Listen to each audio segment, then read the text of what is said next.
episode Ketika Cinta Memanggilmu pada malam hari ini, Aksa begitu murka melihat kedatangan Galang sehingga Aksa pun tidak terima karena Amira saat ini terlihat ketakutan dan panik karena Galang datang untuk menuntut janjinya kepada Amira karena Amira telah menandatangani persyaratan yang telah diberikan oleh Galang. Sementara itu di sini Aksa yang murka langsung sengaja memberikan tamparan kepada Galang, mengatakan bahwa benar Galang saat ini seperti orang kelaparan, kehausan harta dan kehausan dudukan, membuat Aksa begitu murka atas sikap Galang yang semakin jahat kali ini, bahkan telah menjebak Aksa dan Amira.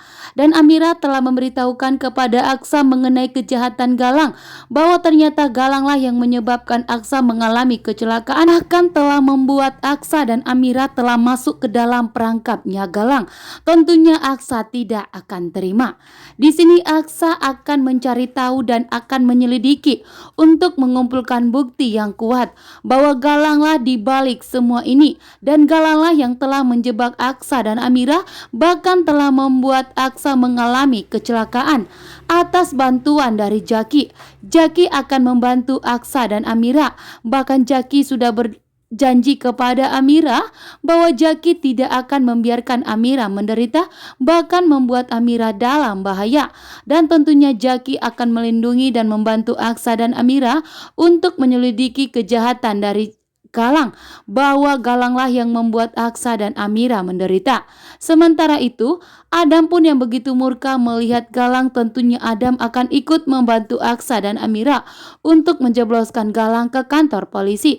Setelah Adam mengetahui bahwa ternyata Galang itu begitu jahat, bahkan telah membuat Bastian Rahardian akan tinggal di jalanan karena sudah mengambil semua saham bahkan perusahaannya, sehingga Adam pun mengetahui ternyata Galang sejahat itu. Sementara itu Amira saat ini setelah melihat Galang datang ke rumah mereka, Amira terlihat pucat dan jantungan, bahwa ternyata Galang akan meminta Amira untuk segera menepati janjinya meninggalkan Aksa dan segera menceraikan Aksa. Sementara itu Amira dengan tegas dan menolak, tidak akan mau menepati janjinya, bahkan tidak akan mau meninggalkan Aksa. Saat ini yang dibutuhkan Amira adalah Aksa, begitu juga dengan Aksa. Saat ini yang dibutuhkan Aksa dan yang dipunyai Aksa hanya Amira. Dan tentunya Aksa dan Amira susah senang akan mereka lalui, susah senang mereka akan selalu bersama seperti janji Aksa dan Amira, sehingga Galang tidak akan bisa memisahkan Aksa dan Amira karena Aksa akan kekeh untuk mempertahankan Amira dan akan mencari bukti mengenai kejahatan Galang yang telah membuat Aksa mengalami kecelakaan, bahkan telah menjebak